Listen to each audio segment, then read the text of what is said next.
Hi guys! Welcome back sa aking channel, AC Richer. Nandito po tayo ngayon sa Acacia Tunnel ng Puerto Princesa City. Habang nagbibideo ako, busy naman nagdadrive ang aking partner na si Wifey.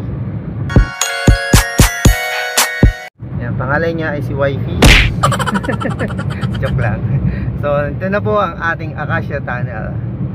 So, napakahaba po nito, mahigit 1 kilometro po ata ang haba ng Acacia Tunnel, pero hindi ko sigurado, pero parang ganon. May mga ilaw po ito noon eh. Pinailawan. Sobrang ganda nito. Yung iba pupunta, gabi na, so, wala na rin ilaw. Nagmimi na lang sila dito. Ayan. So, mahaba, no? So, ito ang Acacia Tunnel ng Puerto Princesa City. Butin lang may driver ako, kaya nakakapag-video ako. Alam niyo na, hindi kayo pwede mag-drive nang kayo mismo nagbibideo, kumukuha ng video, dahil distraction yun. O nakaka-distract yun. Distraction. Tayo po ay palabas na. Sobrang bilis namin, no? Nalampasan kami ng motor.